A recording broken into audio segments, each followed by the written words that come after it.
Hello and welcome to the Daily Climate Show. Coming up, the UK's chair of the UK's Net Zero Review speaks out against a new Cumbria coal mine at the official launch of Mission Zero.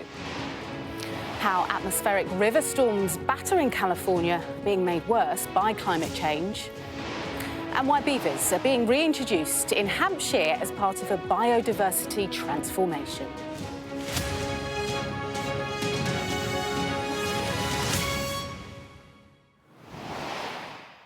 Hello and welcome to the Daily Climate Show, where we track the changes to our world and investigate some of the potential solutions to the climate crisis. Now, the author of the independent review of the UK's net zero targets has spoken out against the Cumbria coal mine during the official launch of Mission Zero. So Chris Skidmore said if the recommendations had already been in place, the government wouldn't have approved the UK's first deep coal mine in 30 years. The honest answer is if the recommendations in the report had been in place, if there had been net zero tests that have been put in place as part of the planning system, if local authorities had a statutory duty to abide by net zero, then that decision would not have been able to be made. I obviously personally believe the coal mine decision is a mistake. So let's wait and see whether this coal mine actually happens.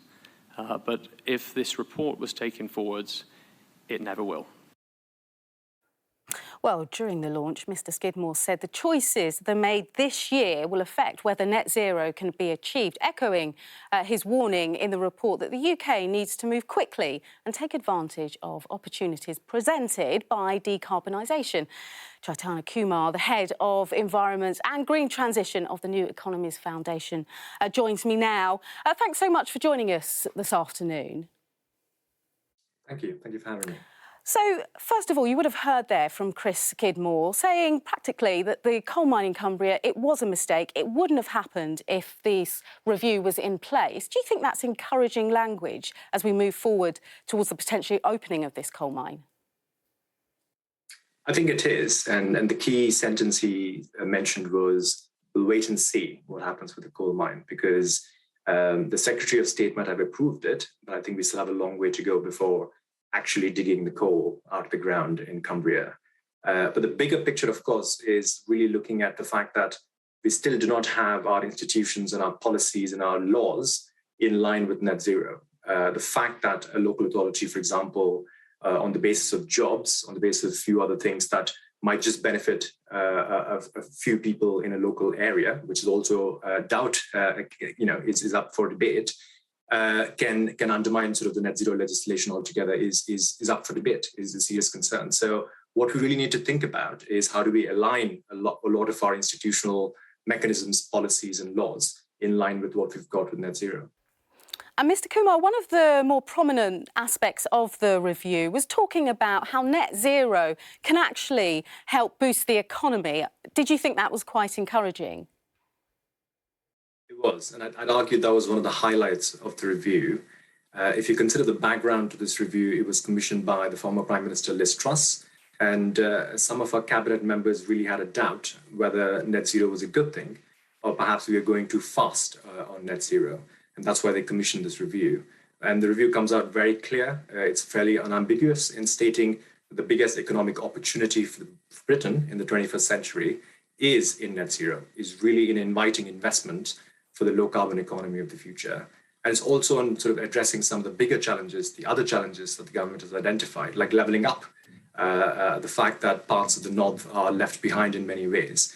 Net zero is another opportunity, another avenue to try and lift those regions and improve the economy of those regions as well. So I think it's overall a very, very positive report. And it's not just the review from one person. It's not the opinion of one person, but 1,800 businesses and civil society members have submitted their views. So it's an overwhelming opinion of a majority of the population here that's essentially saying we need to go fast in net zero because that's where the opportunity for economy and well-being really lie. OK. Chaitanya Kumar, thank you very much for your time on the Daily Climate Show.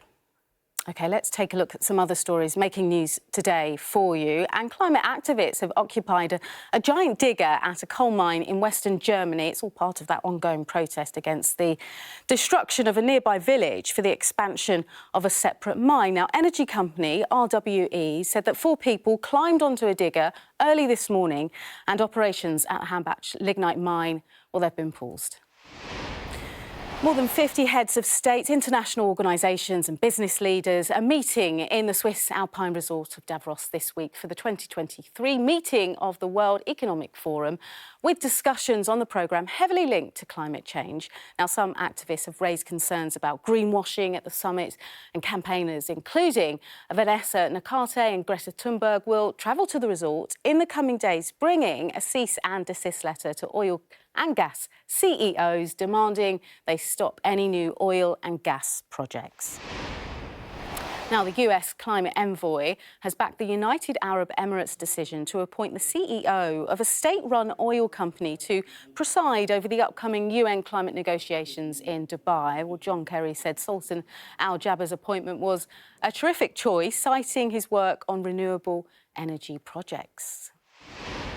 And I think that Dr. Sultan Al Jaber is a terrific choice because he is the head of the company. That company knows it needs to transition.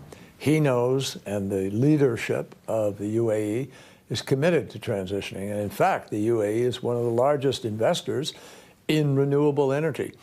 And if you listen to the speech he gave yesterday at the Atlantic Council, he made it absolutely clear.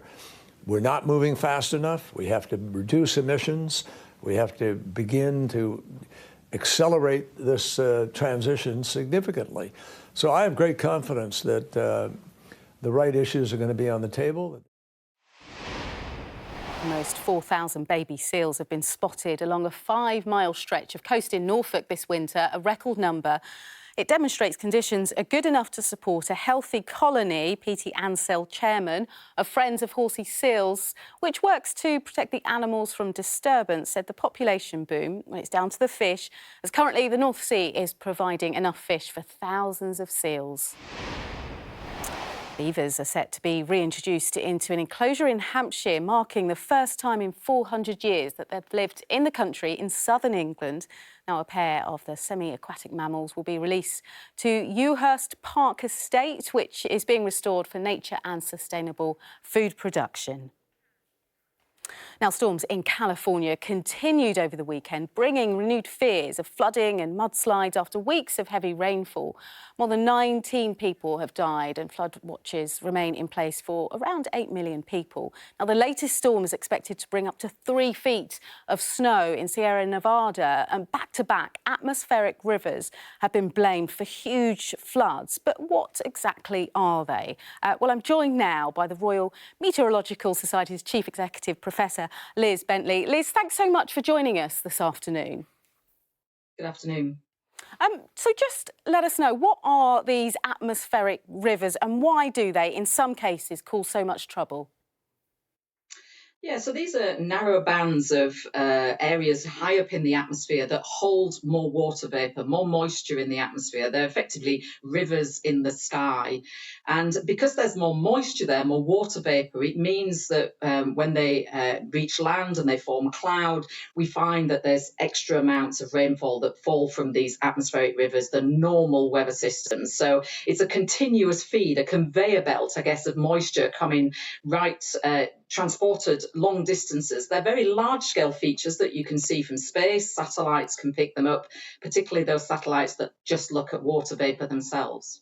And Liz, as the climate intensifies and heats up, can we expect then these atmospheric rivers to become more dangerous?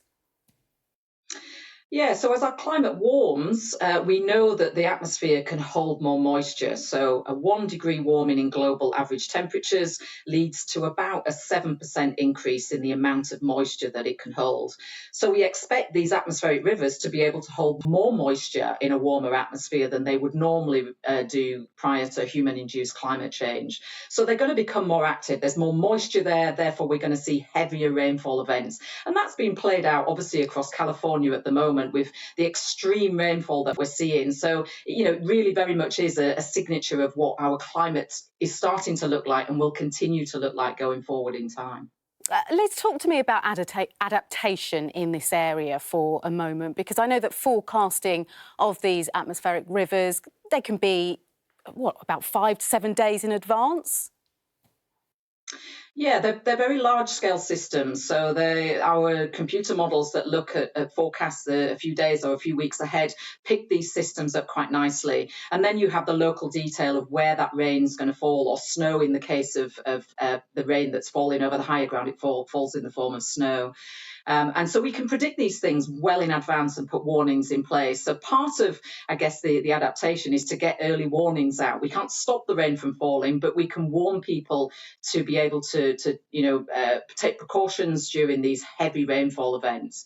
Other adaptation things, we really need to look at how our urban development. So the materials we use within towns and cities aren't porous. They don't allow that moisture, that rainfall to soak into the ground. It just forms more localized flooding. So we'll need to look at how we adapt in towns and cities, but also across rural areas. We need to change our agricultural practices so that we allow the soil to become more adaptable to hold on to that moisture. We don't take down forests, for example, because the trees themselves can hold the moisture. And we support areas of wetlands and peatlands, which again acts as sponge to store that moisture. So there's things we can definitely do with our kind of land use, our urban development to help to adapt to the extreme rainfall that we're already seeing playing out across parts of the world.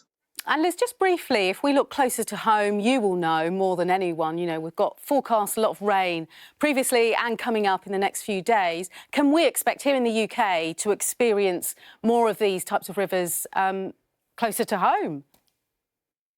Yeah, we have experienced atmospheric rivers in the UK. They come all the way from the tropical regions like the Azores, and it pumps all that moisture up to the UK, and then it falls in the form of rain.